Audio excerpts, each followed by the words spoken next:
unfolding the pages, understanding, to bookmark.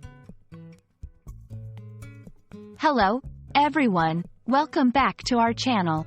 Today, we're diving into a fascinating English phrase, to bookmark. This phrase is commonly used, but what does it really mean?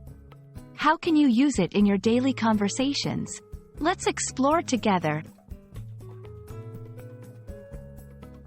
To bookmark originally comes from the physical action of placing a bookmark in a book.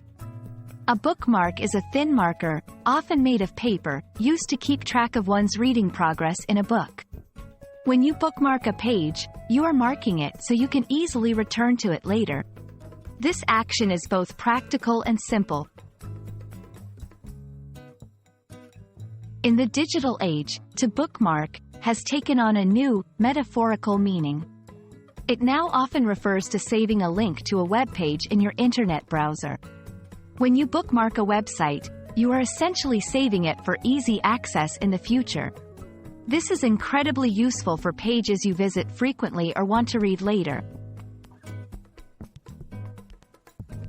You might hear "to bookmark" used in everyday conversations, extending beyond reading or browsing. For example, someone might say, "I'll bookmark that restaurant you mentioned for our next outing." In this context, to bookmark means to remember or note something for future reference. It's a versatile phrase that has grown beyond its literal meaning. To bookmark is a phrase rich in meaning, evolving from a literal action with books to a digital necessity and further into a conversational expression. We hope this video has helped clarify its usage and history. Remember, language is always evolving, and phrases like "to bookmark" demonstrate this beautifully. Thanks for watching, and see you in our next video.